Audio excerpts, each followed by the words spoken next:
I am considering changing my username, not to like hide or anything, but just because if I'm going to let go of like... So I was able to find some screen recordings of BeaPlays where she discussed her future on social media and the fact that she's considering rebranding, which basically means coming back to the internet and basically making content again, but under a different name, under a different account. And we just have to talk about it, you guys. Honestly, the entire thing just feels quite disappointing in my opinion, and she just keeps on contradicting herself, and it's a whole pain in the backside to watch. And honestly, she just keeps shooting herself in the foot every single time she speaks, and that's not me trying to be mean. Now, for some context about these screen recordings, Bea recently appeared on a Twitch stream. To clarify, it is not her own Twitch stream, but seemingly a friend's Twitch account. Now, I cannot verify the relationship these two have, so I'm not going to be making assumptions here, but if you watch like any of the older streams, I will have like the Twitch on the screen right now. So I'm actually editing this video right now, and I kind of thought about it, you guys. There's no benefits of actually putting the Twitch on the screen right now, and I do talk about why later on in this video, so I'm not going to be including this person's Twitch. But if you just watch any of them, you can just kind of recognize that they're probably like just friends or something. Like, it's definitely not Bea's account, but it was a 3-hour stream, and honestly, throughout the entire thing,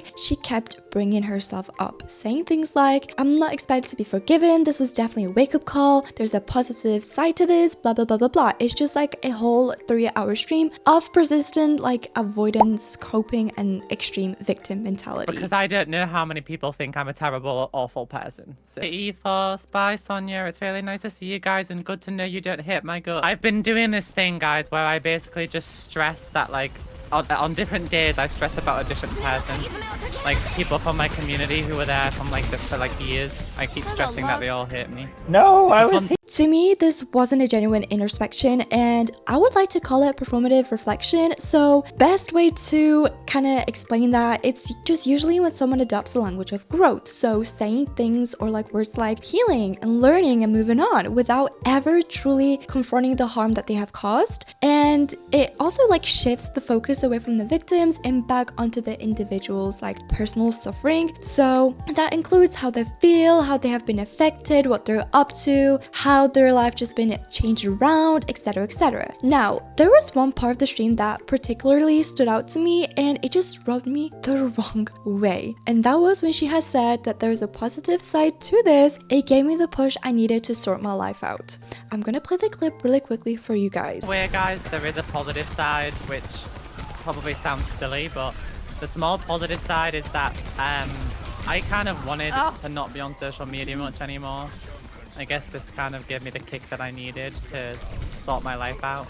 I don't doubt that this entire thing has changed her life. It would change anyone's life. Like, if you think about it, it would change anyone's life. The constant witch hunting on every single social media platform that you're on, the constant comments being made about you, etc, etc. That will change anyone's life, and that isn't me trying to deny that. But to describe the situation in those terms, as if being accused of inappropriate behavior towards a minor somehow just served as a motivational life reset, is incredibly tone deaf. She's acting like this entire situation was some like divine intervention, that this was all something that happened for her benefit, and it just like the universe is working towards her. Like, it's not something that actually happened, and it's something that she's actually responsible for, and that's not accountability, you guys. That's deflection in disguise, in my opinion. Now, there's a plethora of methods of being motivated to reset your life. It doesn't take speaking to children online to swap your life around. Now, she went on to saying a few other things on that live stream with her friend, and one of the things that she has said is that she's past her YouTube days. I'm gonna play the video really quickly for you guys. I don't plan to do anything on YouTube, guys. I think it's best to... I can never say for sure what the future holds. Obviously, none of us can. I never know what's gonna happen. But I think I had already outlived my... I think my YouTube side of me had already outstayed its welcome, if you know what I mean. In the last year, I'd reduced my YouTube content heavily because I'd stopped enjoying it a while ago. I think everybody could probably tell that anyway, and I was kind of just still doing it for the sake of still doing it because I was just so scared of letting something go that I'd spent so many years working hard on. But I'm kind of over it. I'm over it. I miss my Twitch streams. But her saying that, it's almost like she realized that her online presence just isn't healthy for anyone involved and herself. But actually not long after that, she contradicts herself completely by saying that she's actually planning to stream on Twitch, and on top of that, that she's actually considering rebranding because her current like online persona and like the whole BeaPlays name is too strongly associated with Roblox and dress games. If you guys get a notification from a username you don't recognize soon, it might be me. I am considering changing my username, not to like hide or anything, but just because if I'm going to let go of like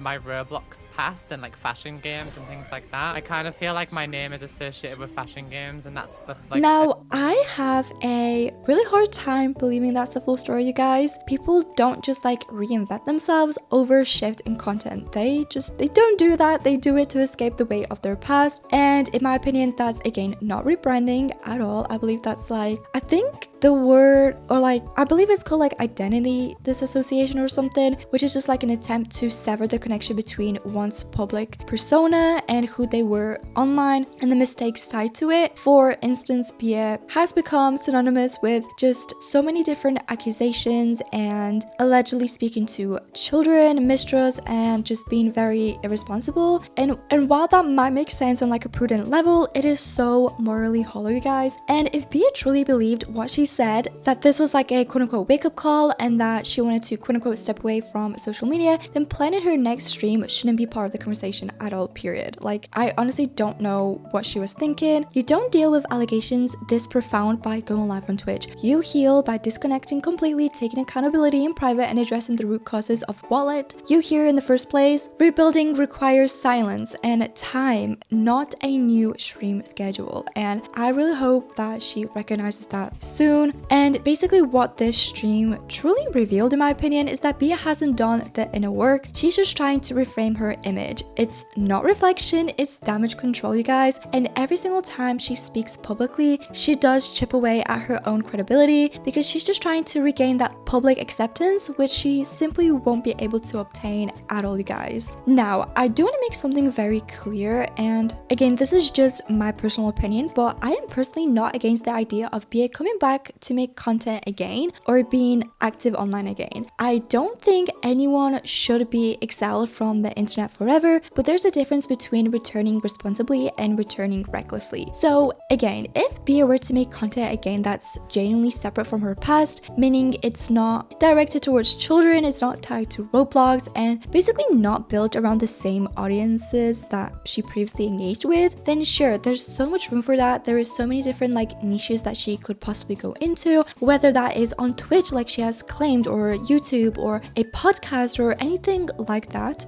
And the problem isn't that she wants to make content again, you guys, it's that she's just jumping back into the same cycle before demonstrating that she's actually learned from what happened and that she actually held herself accountable. So if Bia really wants to rebuild, her return shouldn't be about proving people wrong or reclaiming relevance. It should be about doing something completely different, something that doesn't involve children, fandom spaces, or like the same parasocial communities that fuel this entire situation. The next thing I am just so insanely passionate about is basically, because we know that stream was on Heather's account, that person's account, people started sending hate to Heather, and the witch hunt, the comments were just so unwarranted, you guys. So basically, when I was getting all the footage, grabbing the screen recordings for this video, I couldn't help but notice the live chat, still like replaying in live, and what I saw was genuinely disappointing. People were spamming insults, sending hateful comments, and basically ripping into Heather, the person whose channel the stream was on, for no real reason other than her proximity to Bia. And I call that guilt by association, which is basically where like viewers, people, etc. start assigning blame to anyone remotely connected to the person being criticized. Now, I want to clarify, I completely understand where the instinct comes from. When a creator like Bia faces such profound allegations, especially ones involving the safety of minors, the emotions in the community are going to be naturally high. People want accountability, they want people to,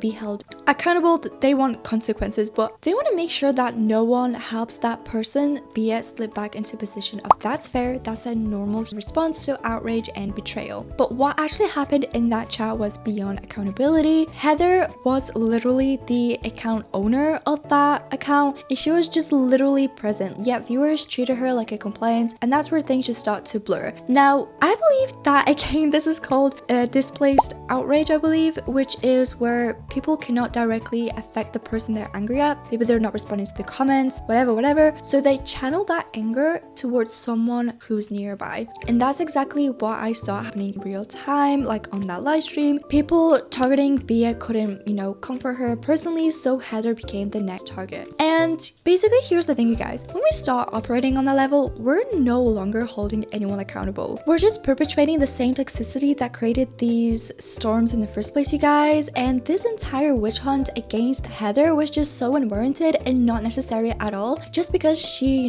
has some proximity to Bea. Like, it's not warranted at all, you guys. And you can want change without destroying people who weren't even involved. And honestly, seeing that made me realize how desensitized the community has become to cruelty and how normalized it is to mock and harass anyone even slightly connected to controversy. Heather didn't deserve that kind of treatment. None of us would if we were in her position too. Anyway, guys, that is all that I have to say for now. If there is anything else, I will make a video letting you guys know about what I think. But with that said, let me know down below what you guys think about this. Do you believe Bea is trying to change, or is it just like another attempt at damage control? I'll be reading the comments and I'll be addressing some of these comments in my next video. But anyway, guys, thanks for watching and I'll see you in the next one. Bye.